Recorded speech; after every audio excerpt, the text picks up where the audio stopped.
Have you ever wanted to dive deeper into the horror movies you love? Beyond the Blood is a horror podcast for fans who want more than just surface level screams. We do deep dives into the movies that shaped us, digging into director commentaries, behind the scenes stories, deleted scenes, and the special features that most people skip. Each episode is a love letter to the genre. We break down how these films were made, the creative risks that paid off or didn't, and the lasting impact they've had on the genre as a whole. From 70s slashers to modern nightmares, we celebrate the craft, chaos, and characters that keep us coming back.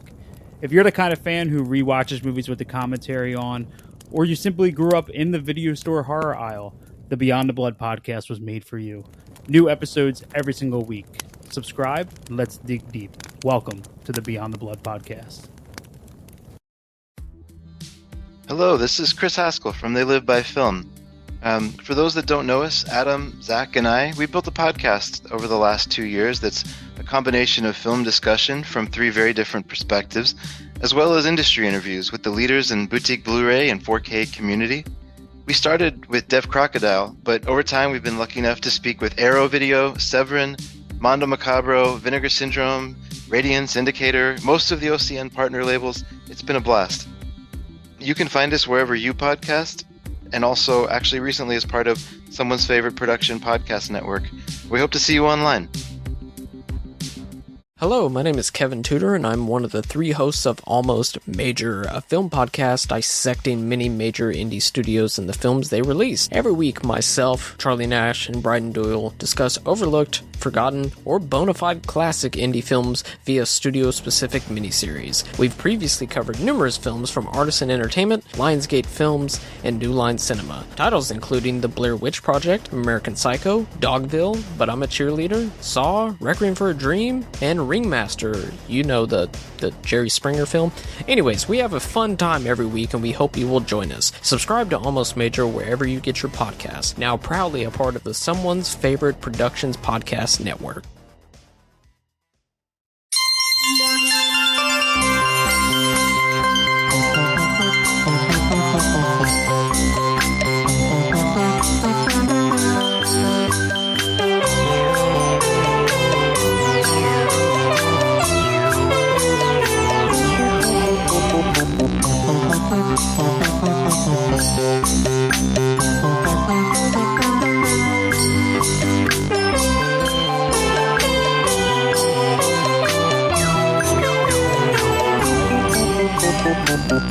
Welcome to Rankin' on Bass, an offhand joke that became a podcast. I'm your host, Mike White. Joining me is an elf who wants to be a werewolf, Chris Dashew.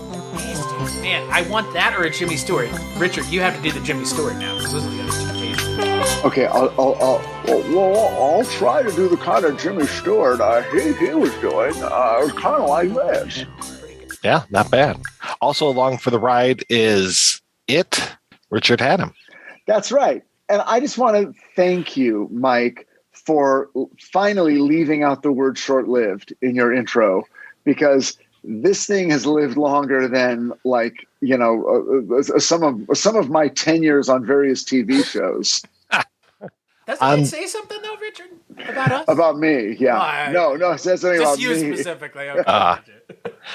On this podcast, we are discussing the works of Arthur Rankin Jr. and Jules Bass, specifically some of their stop motion and animated work.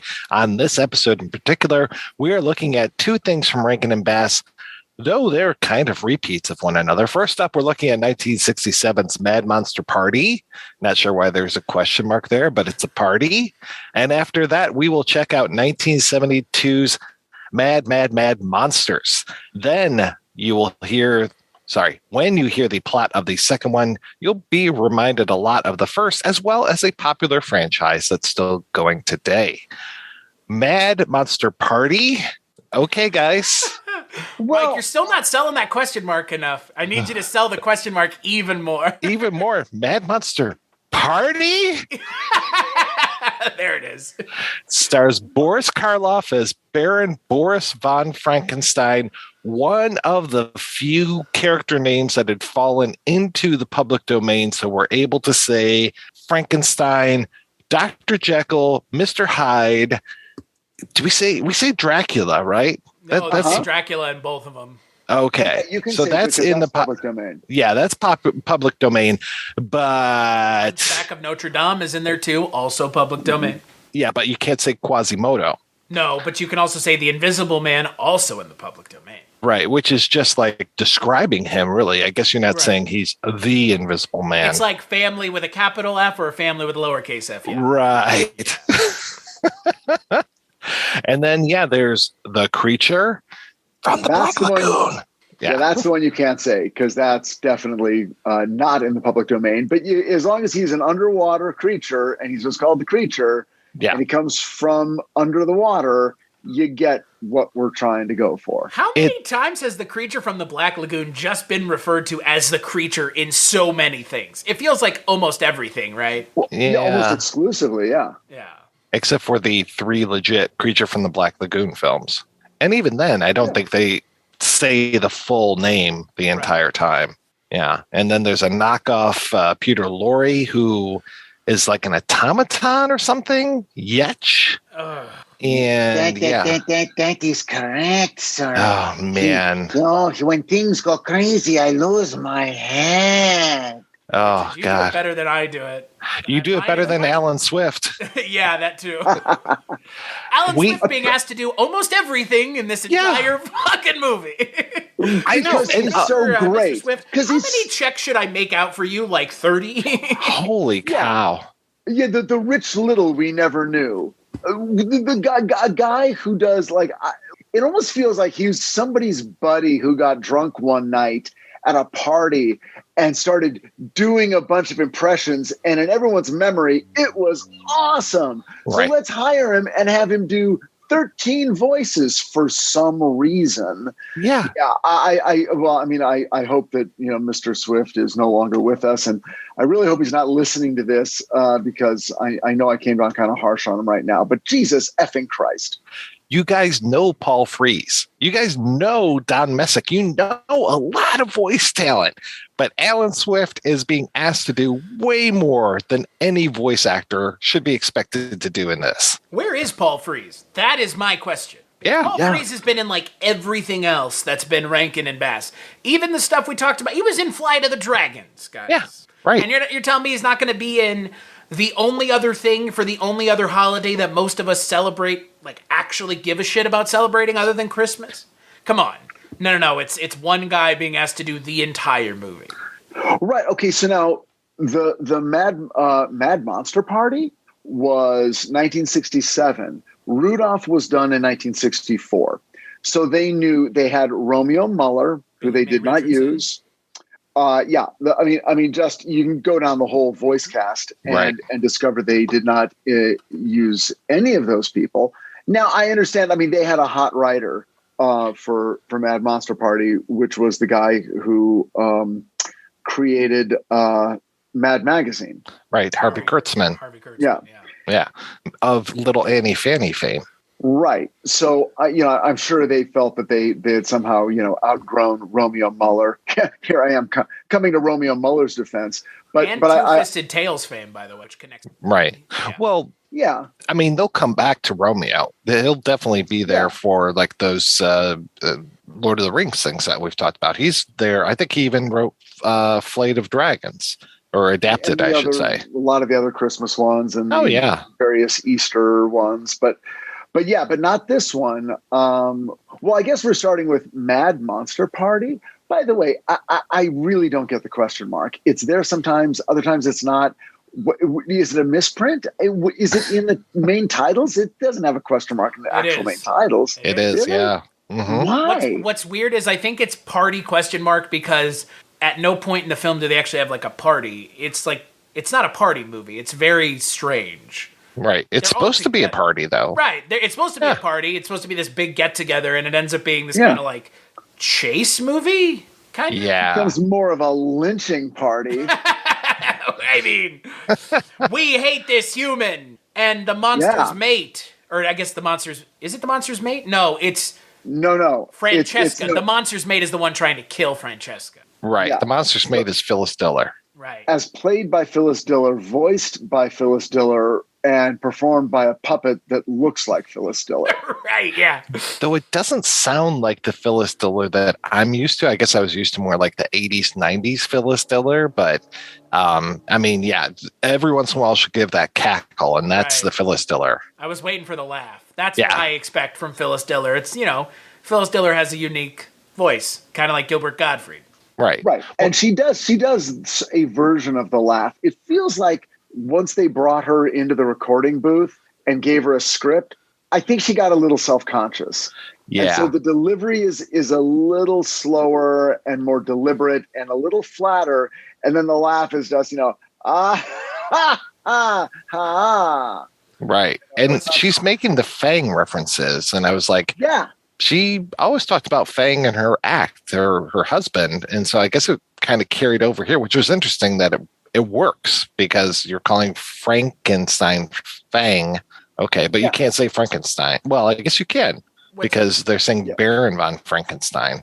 What's interesting for me is if you think about her along with all the other folks that have worked on these Rankin and Bass, I think for the most part, like well-known actors are never really put to good use in these. It's like few and far between. Like Boris Karloff is good, but then you have Phyllis Diller. Think about something like Last Unicorn, right? Alan Arkin totally phoning it in, right? Like what a terrible performance.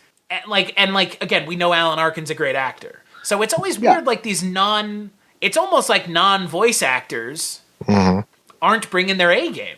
Huh. Weird. Well, at least they're being asked to do limited introductions and interactions when it comes to like your Fred Astaire's, your Andy Griffiths, like those work where it's like, hey, you're the narrator. Right. Come on in, do this thing. It wouldn't have worked for Phyllis Diller to be the narrator. I don't know who would have been a good narrator. Maybe I can't even remember the dude's name, the Jimmy Stewart type of guy who works at the pharmacy. Alan Swift. Right. Well, I'm saying his character name. Felix Flanken. Felix Flanken. Yeah, Thank it's you. not Franken, it's Flanken. Who's actually a robot. Yeah. Apparently, you find that out in the literal final frame of the film. It's just like, okay, sure. They were going real hard for a Some Like It Hot thing at the end there, and they screwed it up. It's like, it's crazy. And by the way, they didn't need it. I mean, why not just have him be with the robot lady? She gives a whole monologue about what she is. Right. And I would have been fine if he just said, that's okay. Hey, nobody's perfect. And he's going to live with a robot. I would have been fine with that. Yeah. Then they had to somehow imply he's a robot and making any threadbare investment I have in any of these characters vanish completely. And what I don't understand is why do the monsters care about the robots? Right. Do they not know they're robots? They didn't know. Know. Okay. They didn't know. On this whole thing of, so Baron Boris von Frankenstein invents this stuff which will destroy matter, I guess. It's just like nitroglycerin, it kind of reminds me of. And he basically invented a bomb. Yeah. Great. That's been around, pal. He wants to invite all of these fellow monsters to his island, Isle of Evil, or I Love Evil, it sounds like. And he sends out all these invitations to all these folks, wants them all to come, and he's going to turn this into a party and have Felix show up. He's the only normal human type dude. He's the Marilyn from the Munsters to come over. Has, when he sees these monsters, really doesn't react to them whatsoever. And I guess the Baron's going to hand over the formula and the whole empire to Felix. And so the Baron's right-hand gal, Francesca, played by Gail Garnett, she hatches a plan with Dracula that they're going to take out Felix so that they can, I guess, both take over the Baron's stuff because he's going to retire. Not really giving the Baron much of a choice there. Seems like he would be like, yeah, no, if Felix is dead, I'll just find somebody else. Thanks a lot, Francesca. I was really disappointed that they didn't call it the MWO, dude. Monster World Order for Life. That would have been funny. MWO, the Worldwide Organization of Monsters. I guess that's a thing. But yeah, MWO, that's what I was waiting for. for. No NWO. Hogan's not here. It is honestly so complicated for a children's film. Yeah. Once again, Rankin and Bass is taking the hard way out and taking every plot twist they can and just throw it at the wall. It's what's weird to me is go to something like Rudolph, and it is so threadbare in comparison. It's like this elf is a dentist, the Rudolph has a weird nose, there's your story. And this, it's like there's, secrets this, and there's a robot, and it's like, oh, come on, guys. Well, there's again, like a ton of plot, but almost no theme. Mm-hmm. Like it's not a story about Flanken who dreams of this but is limited in this way, and then somehow his encounters with the monsters give him the thing that he's always needed. He's a misfit too, or people think he's a monster, or what? Just anything. I mean, it's not that hard. That's kind of what monster movies are about. Right. And boy, did they just manage to juke and jive and slip around any possible thematic content.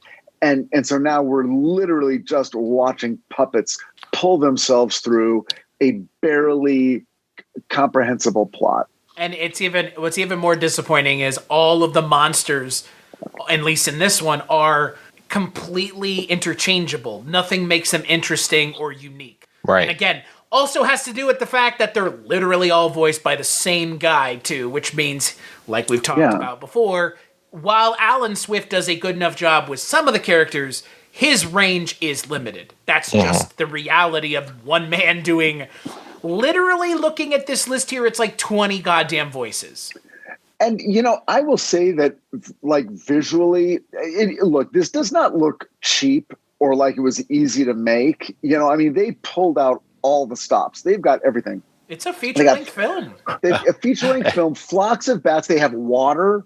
Stuff that's really hard to do, and they do it. So it's not like anyone was taking the easy way out in terms of production. The production, I thought, looked pretty cool, and they had designs that I haven't seen. It's not like, oh, well, that guy's the head elf, that guy is, Rudolph. It's like, oh no, that when Francesca was sort of like, ooh, there's sort of a hot redhead puppet. Okay, that's but it's like again.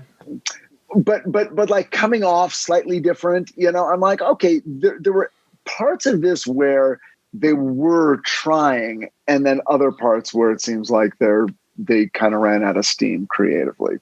Well, the two areas that really got me was the lack of mouth motion, especially when it came to Dr. Jekyll. He had like one little part of his mouth and it never really moved. And then the other thing was just these songs were terrible. Nothing good about these at all. And it was that cliche of musicals as far as like, oh, well, you want to talk about feeling this way?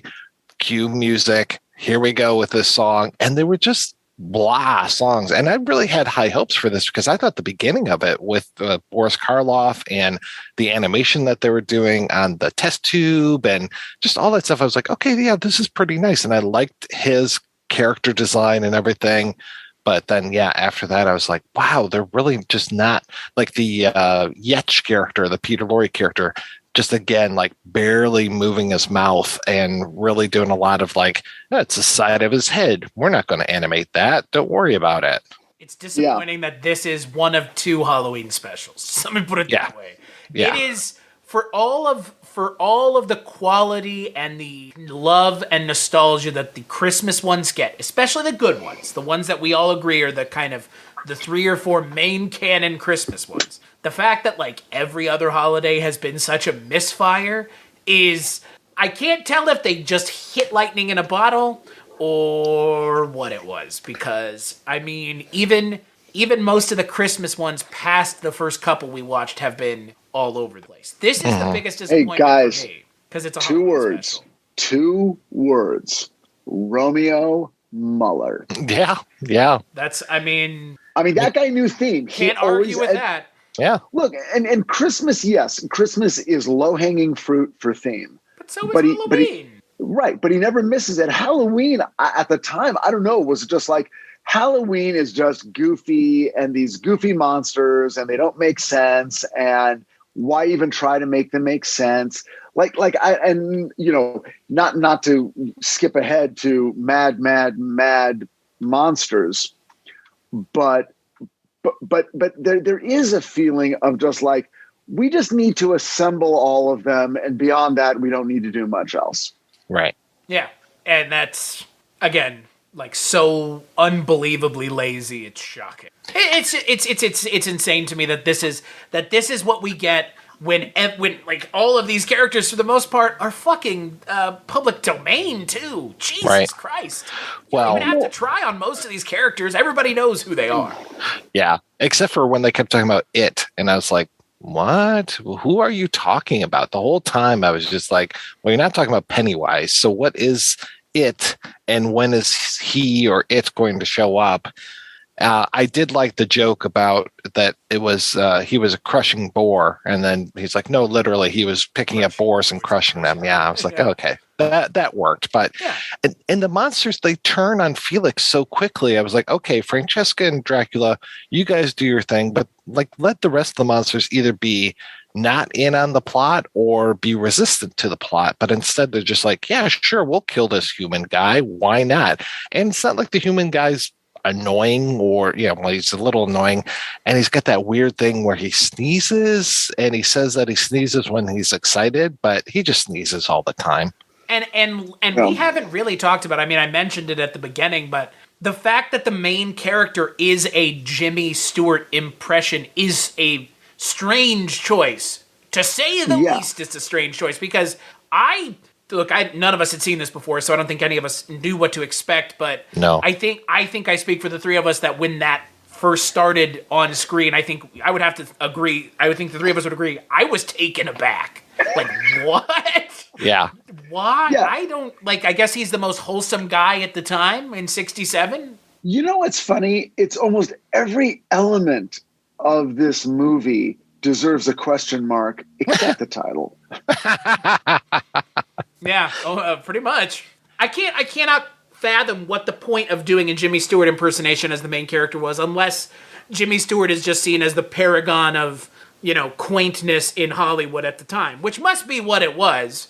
But not only that, but it doesn't age well. It's very strange. Mm-hmm. And we were in an era where impressions of that sort were actual, like people would just go on Mike Douglas or Merv Griffin or Dinah Shore or Ed Sullivan and just do impressions. And everyone knew the same top 20 movie stars of the past 50 years. Right. So you could come out and everyone did their Cagney and everybody did their, Jimmy Stewart or their Cary Grant. And then they were in cartoons. There were always characters in cartoons, they sort of talk like this. Right. Judy. Yeah, I'm like, oh, that's a voice that certain cartoon characters have. And it wasn't until much later that I did the retcon and figured out, oh, I see, that was all supposed to be Cary Grant. Okay. Just like any Igor character ever in the history of Igor is essentially just Peter Lorre light. Right. Yeah, for some reason, even though I don't know that Peter Lorre ever played Igor. I don't think he ever played an Igor, but he just had that voice. Yeah, I don't get it. But you notice, like, in this, it's obvious. In the next movie, oh, yeah. When I think of that character in general, I think of, for whatever reason, Peter Lorre's voice emanating from it. I guess the closest I can think of is when there's and he's the mad scientist, though, in the Bugs Bunny cartoons. Come here, Mr. Bunny Rabbit, just doing that kind of stuff. That's a horrible Peter Lorre, but that's as close as I get. Because when I think of Igor, other than Marty Feldman, Igor, I think of Bela Lugosi, thank you. In Ghost of Frankenstein. Right, exactly. Yeah. He's like the Igor to me. I thought you were going to say Kevin J. O'Connor in Van Helsing. Oh, well, of course, him, yeah. Which would have been better, this or Universal's Dark Universe, if that had ever gotten off the ground? I am so glad. This is the second time in a week this shit has come up about the Dark Universe. I just want to say, look, if you love these characters, there's a whole other way to enjoy them. Oh, yeah. I was sent a gift, an early birthday gift by my friend Chris Stashu. Wow. It's true. And here it is. The stakes have never been higher. Now, what I'm is sorry, this? no, the stakes have been raised. So this is a podcast. So maybe you want to describe what you're holding in your hands. Oh wait, we're not. This isn't a live television. We can see you, Richard, but they can't see you. Well, I'm sorry. What? Maybe you guys should tell me, what is a podcast? We've been What doing is this them. medium? We keep doing it. I can see you, but they can't see us. Correct. This is And they're not hearing us a, at the moment either. Right. This is not live. Yes. Oh, well, then why do I keep taking commercial breaks? Okay. Why do you keep talking about Casper mattresses? Stop it. Right. Shadow League Raid. Yeah. What, Richard? What about Shadow Legends Raid? Look, I do take the Great Courses Plus, and I think they're fantastic. Sherry's berries are delicious. The underwear I'm wearing right now is comfortable from MeUndies. But listen, I don't know about you guys. I don't have time to cook. Blue Apron really helps. Are you feeling mentally taxed? Perhaps BetterHelp.com would help you out. I heard that the Calm app has been helpful for everyone during the year of 2020. Anyway, so this game I'm holding up for 1 to 5 players, ages 10 and up, thank God, because that's a low enough age that I know that I can participate in this game. Sponsored by Universal Studios, featuring the Universal monsters. And I don't know, and you get little monster, you get the little monsters you use as your game pieces. And there's the board. I showed it to my family. They're excited. We're going to play. So everyone, for your Halloween, I would say think of picking up Horrified wherever games are sold. Again, sponsored by Universal Studios and featuring the classic Universal horror monsters. All but the Phantom of the Opera and Quasimodo. Right. Right. But I see the creature, and I bet they call him Creature of the Black Lagoon because I'm they sure own they it. do. It's a Universal licensed product. Mm-hmm. That's actually a great example of using that property in current time and era for something good, because that game is super popular, right? Which is good because, again, something like I have to imagine this was popular when it came out, right? Oh yeah, I know. Like when this finally hit VHS, this was back when a friend of mine was working at Suncoast Video, and when it finally came out on VHS, people were just super excited. Like, oh yeah, Mad Monster Party, and I'm sure that people on those Rankin and Bass Facebook groups are going to be like, oh yeah, I'm going to watch that this month. It's perfect timing, but it's not good. It's not good, man. I mean. Yeah. I would say even the movie of League of Extraordinary Gentlemen is a better concept when it comes to this. Hotel Transylvania is a better concept. Now that's Hotel Transylvania. That takes us right into Mad Monsters, because that was exactly. I was like, whoever came up with this, Gendy Tarkovsky or Adam Sandler, whoever was the person that did this, must have been a fan of Mad Monsters. Well, what I was going to say is just before we move off of Mad Monster Party, I always picture people like having Halloween parties and like having a lot of like Halloween music playing throughout the house and all these different rooms in the house. And I think if you had a party like that and you were able to play this on a TV screen with the sound turned down. So you're not even following the story. You just, in the corner of your eye, you're seeing these weird, animagic bats flying around and spiders crawling up walls and people's eyes going in circles and stuff. That might be the best way to experience the movie, because then you're divorced from logic and linear narrative storytelling, and you're just enjoying a very specific kind of aesthetic and just get that, enjoy it out of the corner of your eye, and drink a lot and go on with your party.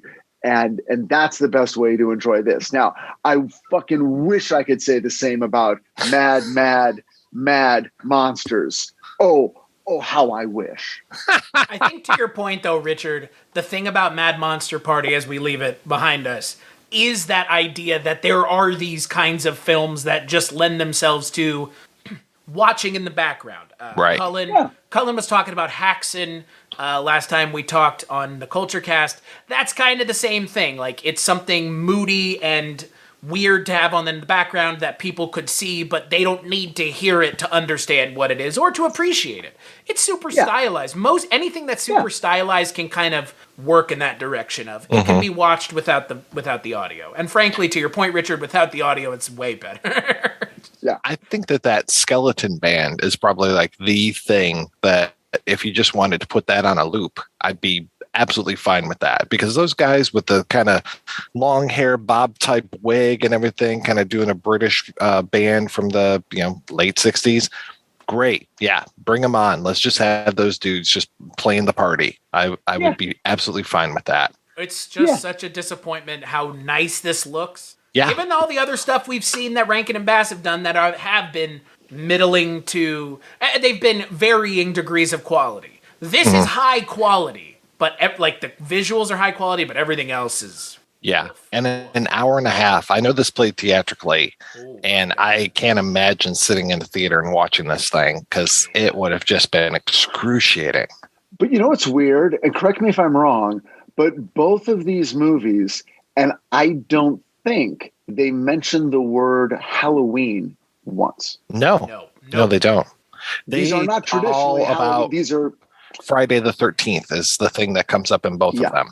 Yeah. It's like, I'm sure they were released at Halloween. They were sort of lent themselves to the holiday season, but they're not about Halloween. And you would be wrong on Mad Monster Party. It was released in March. What? Oh yeah, dude. It was That's released wild. March 8th of 67. Whoa. Richard, you have automatically given them more credit than they deserve. Wow. God damn. Well, Take this monster movie and release it in March, the spooky season. They keep doing that with horror movies today. And I'm like, what are you doing? Like putting out a Halloween film in November. And I'm like, wait a second. You just missed the mark. You missed the target audience. Horror movies any time of the year are fine, but Halloween stuff, Yeah. You've got I would say you've got 2 months. September to end of October. That's like Halloween season. I'm going to contend if Christmas gets 2 fucking months now, September to end of October is the Halloween season. We decorate our house at the beginning of September.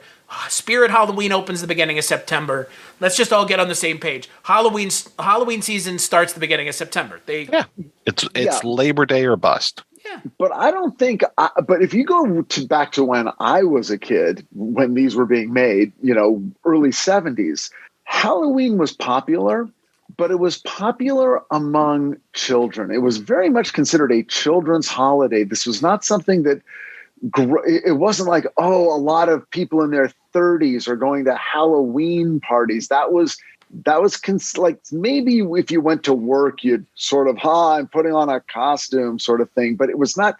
Now it is a major holiday season for people of all ages. Kids are almost the least of it. It's for adults to dress up and, get drunk and get laid or, whatever the thing is. But I don't know if you guys recall, Halloween was not like this. It's because it's because of your generations that Halloween is like this now, though. To your point, because we didn't want to give it up. The thing is, the generation before yours fought in world wars and didn't get a chance to celebrate Halloween. Is kind of the way it really is. I mean, the earlier generations before... You know what my Halloween was? The Nazis. That was my Halloween. That's my Halloween was face down in a rice patty. I mean, that's kind of part of it. It really is. Like, if you think about it, it's part of it. But to your point, Richard, all the kids who were kids then are adults now. And they want to keep Halloween around because it was important to them then, and it's important now. I know. And I obviously... being who I am, and I know you guys too, I love that. I mean, I really am really, really glad that people are sort of, embracing a holiday for its aesthetic value, but also because I think people are also a little bit more hooked into ideas of what happens after you die. What is the dark side? Is there an occult? What are the dimensions of the unknown and the mysterious that we're not sort of focusing on in our daily lives? Now's the time to do that. People are more comfortable doing it. I think right after true crime podcasts and entertainment podcasts paranormal podcasts are right up there. Paranormal's in front of entertainment podcasts. They haven't given a movie podcast $10 million yet, but they gave it to the True Crime Supernatural podcast. That's true. Okay. I rest there my you case. go. I mean, All right. Yeah. Good case. Yeah. Yeah, a lot of Casper mattresses are sold. yeah. Let's move. I think movie podcasts have a place, but I think they're more niche than anyone wants to admit. They got a place right in the garbage can. Yeah, throw them out with the rest of the trash. That's right. And I know, and I just want to take a moment out here, guys, because I know that at Halloween, when you're sending out your Halloween cards, stamps.com can really make your. They really offer true value, much like the True Value you can find at True Value hardware store. You don't want to spend your time running to the post office every 5 minutes. I know, I don't. You want to spend time running on a Peloton treadmill, which is now being offered at Peloton.com. If you use our code RAB, you will get nothing, and you will have wasted your time. Wouldn't it be Well, there you ROB? OB? OB? Oh, yeah. RAB would be Rankin and Bass. Yeah. Richard, is that going to be your thing now? Every podcast you're on, you're going to figure out a way to do an advertisement. I think, look, guys, if we just sort of start doing it, maybe they'll start sponsoring us. I mean, If we Mike just has start been trying to sell relentlessly- dildos on the projection booth for 5 years now. That's right. Well, no, you have Adam and Eve now, right? Yeah.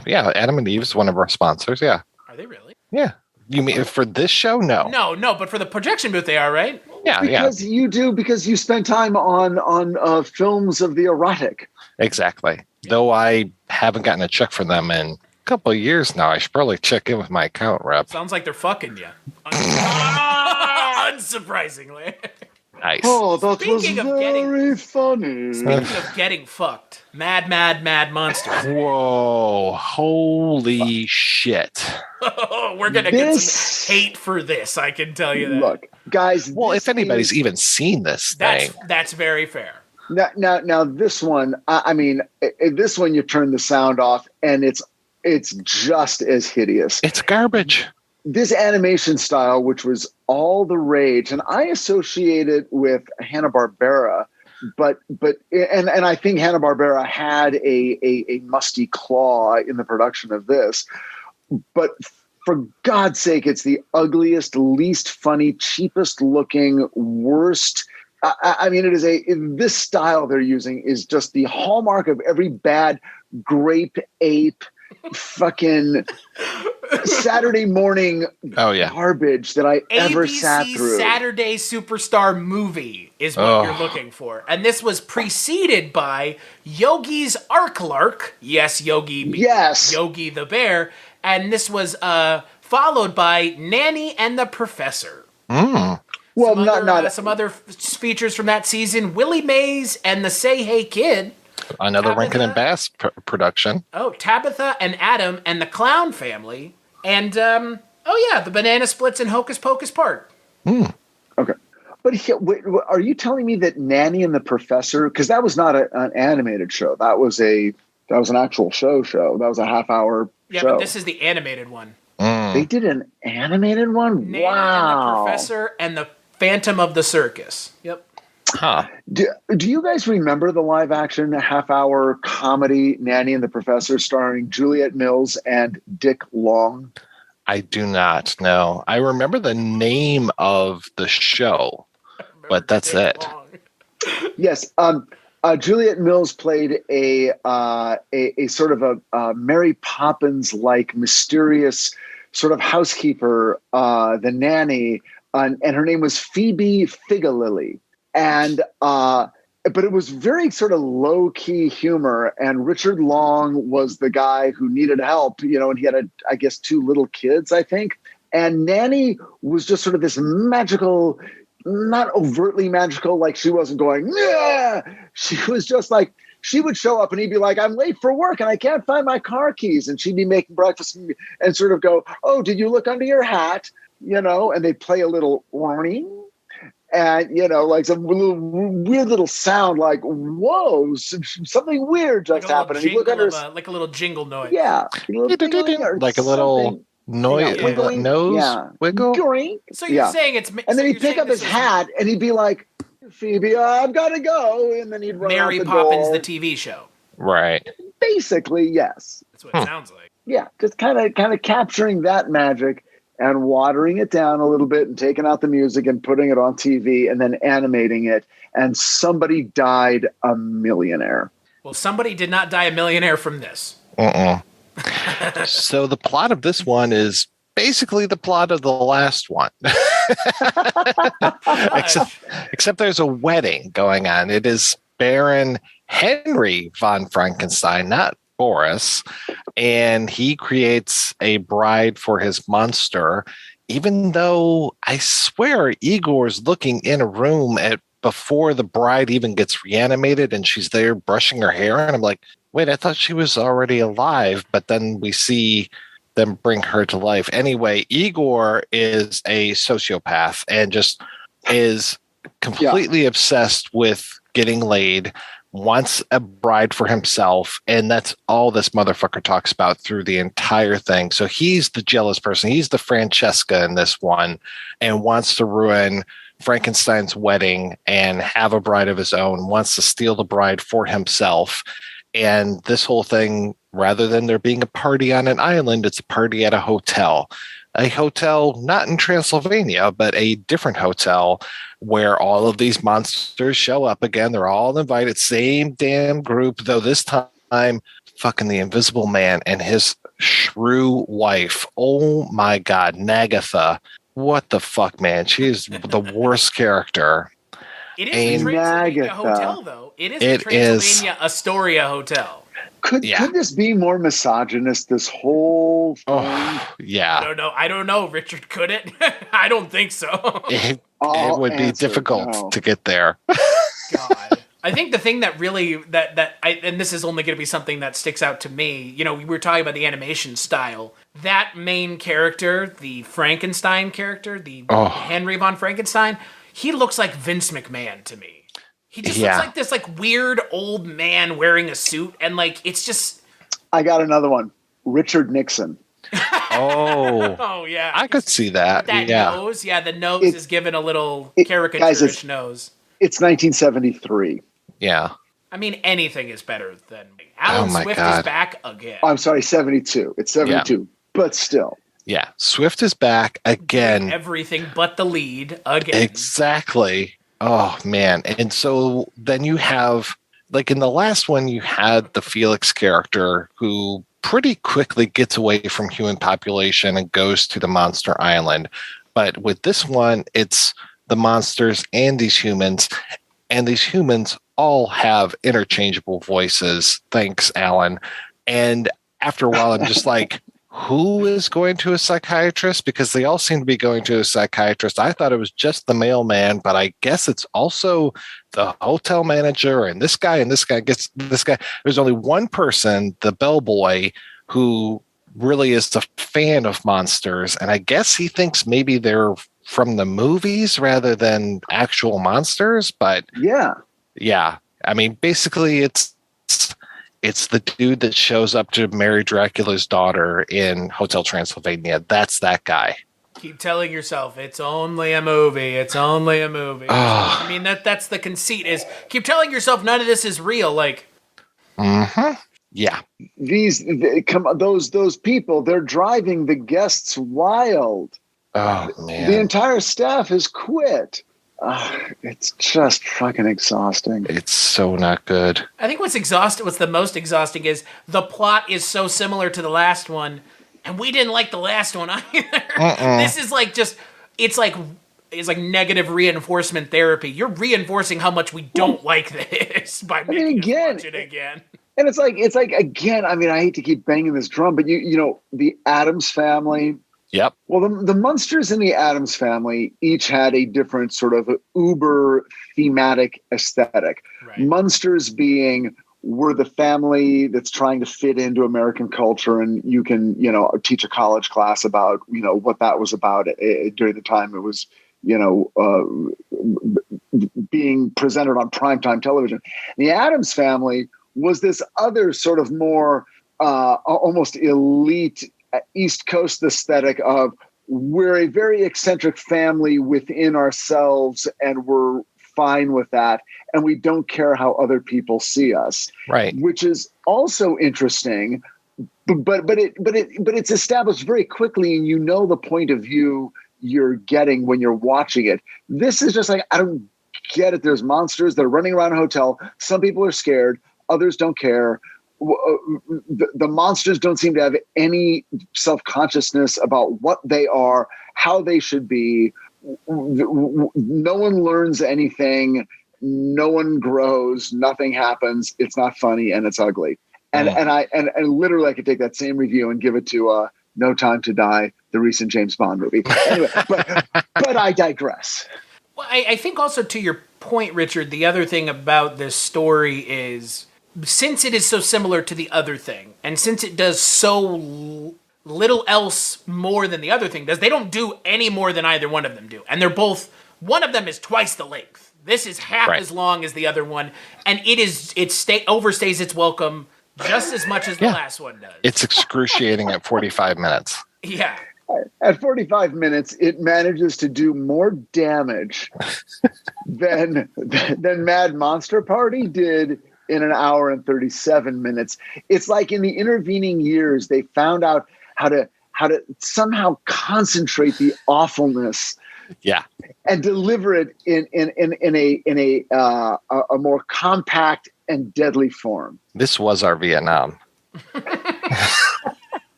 It's so sad because Rankin and Bass never revisits Halloween stuff or horror stuff again. This is it. These are these two nightmares. Absolute nightmares. It's such And it would have been so easy. They could have done it so easily. The goofy kid on the block who loves monsters, and all the kids make fun of him. And on Halloween night, he goes to the haunted house and all the monsters are there. And I mean, literally, I'm making this up on the spot. Right. Yeah. And those monsters are the Universal monsters. Right. There you go. And there's a party, and he meets a thing, and then the next day at school, still no one believes him, but he doesn't care anymore. And then he asks the girl, I don't care. Just anything would have been something. Well, and it's just what's astounding is the fact that these are carbon copies of it. Realistically, they are. And that's surprising. Like, we've seen, I mean, even if you look at something like Frosty, it's not like they redid Frosty the second time they revisited Frosty. It wasn't just a remake of the first one. It was something different. That Frosty cartoon. It's not, or I guess it was a Frosty cartoon. First two were cartoon. First was cartoon. Yeah, it was Christmas in July, which was the live act or the Animotion. Right. When they or Animagic. When they revisited Frosty, it wasn't just the same story again. And that was the reverse of this. This was Animagic first, animation second. That was animation first, Animagic second. Right. And it's just surprising that they really put in no effort.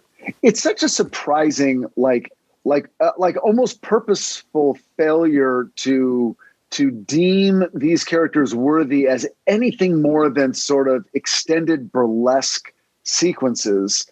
It's like, no, they can only be used for comedy. They're just comedy. And they're not even, they're almost just like types. And it will just sort of go from one comedy vignette to the next, never attempting anything more because these characters simply can't support it. It's like a blind spot to what the characters are, which is bizarre because they demonstrated that they were more 30 years previous to this. Mm-hmm. Yeah. It's easy to make them dramatic. It's easy to make them thematic. It's easy to make them romantic. And it's easy to make them funny. And so you can do you can do all of these things. I don't know if they thought, well, because these characters are so inherently terrifying, we have to lean way over to goofiness just to reassure kids, don't worry, guys, everything's going to be okay. But there's a lot of ways to do that without making it like, again, weird burlesque sketches about Phyllis Diller and her monster husband. Well, that's the question that I have. So, Mad Monsters, again, it airs September of 72 on ABC Saturday Superstar Movie, okay? This first one comes out in theaters. Are either of these being tailored for kids? I would say the second one is more than the first, but I mean, I think the first one was meant to be for kids, I think. I agree, but why does it have a Some Like It Hot reference in it? Right. I guess for the parents. Exactly. Parents are bringing their kids. That's why there's the Peter Lorre and the Jimmy Stewart. It's like, we'll throw a couple things for the parents so that they get that we understand they're sitting there with their kids at the 10 a.m. matinee. But damn, that's not enough. Constituted for parents is just like some cheap ass imitation voices. Right. Okay. And a throwaway reference at the end of the movie that doesn't matter. Cool. Right. I mean, I'm not a big Adam Sandler fan, but I've watched all of those Hotel Transylvania films, and I've actually rather enjoyed them. And I would much rather, in a heartbeat, I would watch all three of those rather than either one of these things, because they're just not good. I'll take Adam Sandler voicing someone over Adam Sandler actually on screen. Yeah, exactly. Yeah. Exactly. Other than 8 Crazy Nights. we talked about how, animation of this kind. I'm sorry. We talked about Halloween and how Halloween is about kids. And I think there was also an assumption with much of animation that it would be consumed primarily by kids. Mm-hmm. I don't think Pixar feels that way. I think when Pixar nowadays makes a movie, or even Disney makes an animated film, they're like, no, we fully expect full-grown adults to show up on dates without a kid in tow, and they will also be entertained. This is not primarily for children, but these movies felt like they were absolutely geared at the under 13 crowd. Mm-hmm. I didn't realize there were 4 Hotel Transylvania movies.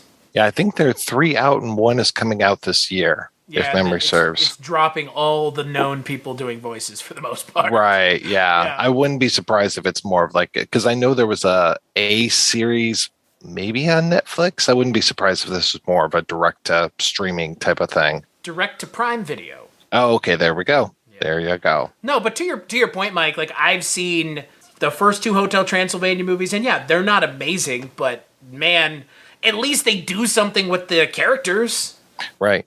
Yeah, the third one's actually pretty good because Van Helsing comes back and he is basically just a head on this like spider body, and it's his great granddaughter is trying to seduce Dracula on this. I want to say it's a cruise ship, and it gets pretty interesting. There's some good stuff going on there. Huh.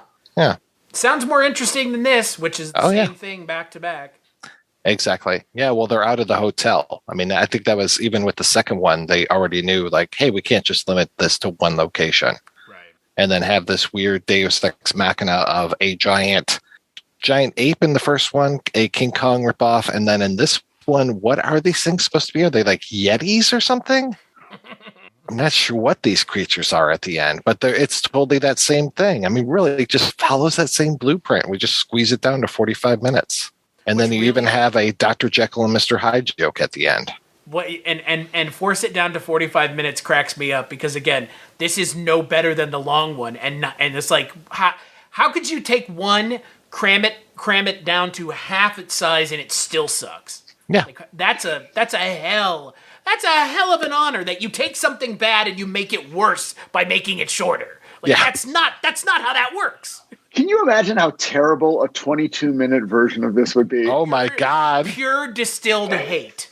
Just it's like squeezing the hate-filled fucking orange of the world just into a glass. It's bad for a number of reasons, and I can't figure out which one it is. Is it bad because it's the only horror thing they ever did? That's bad. Is it bad because it's a Universal Monsters thing? That could also be bad. Up until Hotel Transylvania, we didn't have very many Universal Monster family-friendly stuff. Other than, again, you could make the case that the original movies are family-friendly now because they're not scary. But I guess the closest you get is when you're doing your Abbott and Costello films. Or Monster Squad, I guess. Right. Yeah, that stuff worked. Yeah, because even those had respect for the characters and a coherent plot line. So exactly, I think that's what it comes back to is respect for the character. Yeah. Yeah. Well, and Abbott was genuinely scared. And then what was it? Costello? I always get them mixed up. Oh, my Abbott. God. Bud is the short one, right?